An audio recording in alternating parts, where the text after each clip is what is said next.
Okay అమ్మా. So next problem చూద్దాం.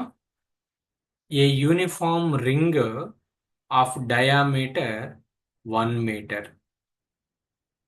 ఒక రింగ్ ఉంది, దీని యొక్క డయామీటర్ 1 మీటర్ అండ్ మాస్, ఆ రింగ్ మాస్ ఎంత అంటే 2 kgs ఇచ్చారు. Is on the ground, ground మీద ఉంది. The work done in marking it to stand on the ground with its plane with its plane with its plane vertically. అంటే ఇలా ఉన్న suppose దాని యొక్క మీనింగ్ ఒకసారి చూడండి. ఒక హారిజాంటల్ సర్ఫేస్ మీద ఇలా పడిపోయినటువంటి రింగ్ని వర్టికల్గా మనం నిలబెట్టాలి. అంటే ఇలా నిలబెట్టాలి.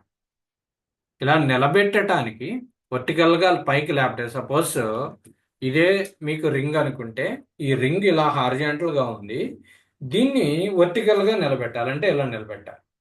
ఇలా నిలబెట్టడానికి ఎంత వర్క్ అనేది కావాలి?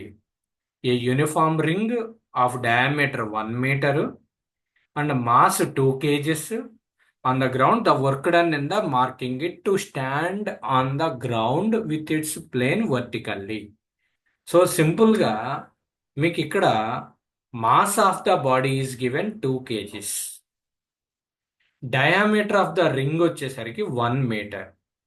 మనకి ఇక్కడ రింగు సర్క్యులర్ రింగ్ కాబట్టి దీనికి మీకు సివిల్ మెకానికల్ వాళ్ళకైతే సెంటరాయిడ్ అనేటువంటి తెలుసు, సెంటర్ ఆఫ్ గ్రావిటీ అనేది తెలుసు.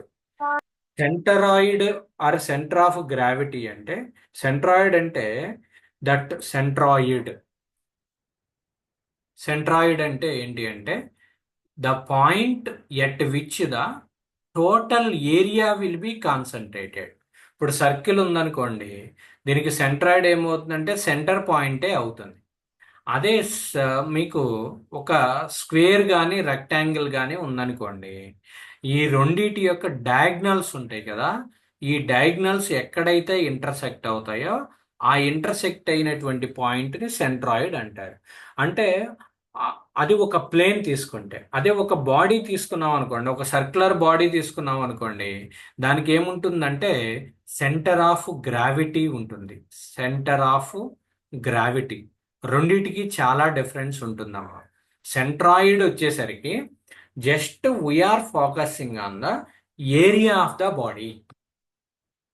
అదే సెంటర్ ఆఫ్ గ్రావిటీకి వచ్చేసరికి అమ్మా we're focusing on the mass of the body.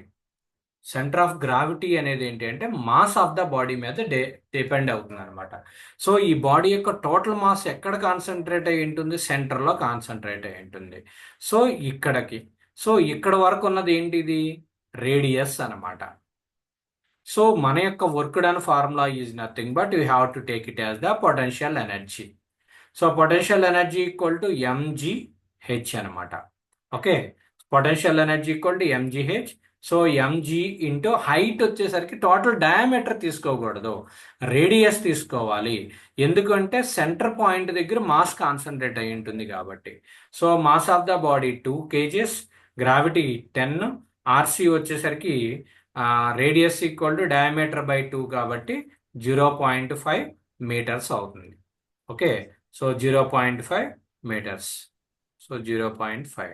So 2 into 0.5 అంటే 1 కాబట్టి సో 10 జౌల్స్ అనమాట. 10 joules is nothing but 9.8 joules. 9.8 joules. ఎగ్జాక్ట్గా మీరు 10 జీ వాల్యూ 9.8 తీసుకుంటే 9.8 జౌల్స్ వచ్చేస్తుంది. Okay, so this is the procedure. ఇలా సర్క్యులర్ డిస్క్ ఇచ్చినప్పుడు దీని యొక్క రేడియస్ దగ్గర తీసుకోవాలి. మా దీన్ని ఏమంటారు అంటే సెంటర్ ఆఫ్ మాస్ అనేది తీసుకోవాలి. Centre of gravity. Centre of gravity సర్కిల్కి ఎక్కడ యాక్ట్ అవుతుంది? హాఫ్ ఆఫ్ ద డిస్టెన్స్లో యాక్ట్ అవుతుంది. Okay, so this is the procedure. Work done equal to MGH. H అంటే ఇక్కడ centre of mass. Work done equal to MGRC. Okay, centre of mass అవుతుంది అనమాట. So please remember the model. ఆ model గుర్తుపెట్టుకోండి. Next వచ్చేసరికి this one. the fractional change in kinetic energy when a neutron collides with a hydrogen nucleus.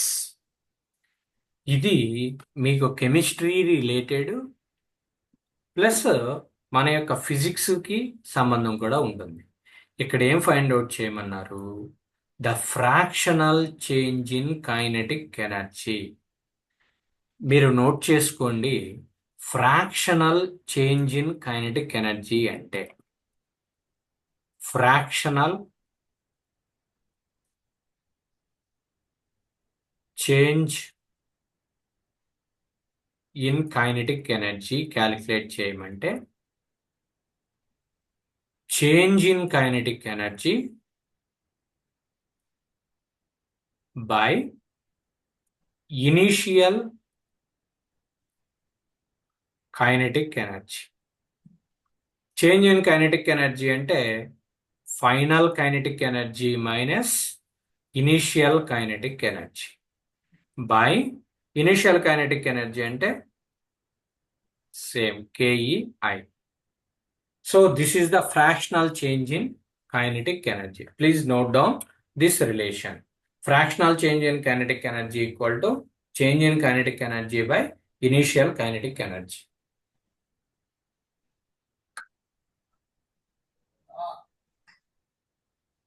ఇప్పుడు దీన్ని ఒక ఆటంకి apply చేసాడమ్మా. ఆటంలో ఎప్పుడూ కూడా మీకు కెమిస్ట్రీలో చెప్పుకున్నప్పుడు ఈ యొక్క ఎలక్ట్రాన్స్, ప్రోటాన్స్, న్యూట్రాన్స్ ఉంటాయి. ఈ ప్రోటాన్స్, న్యూట్రాన్స్ని కలిపి మనం న్యూక్లియస్గా చెప్తాం.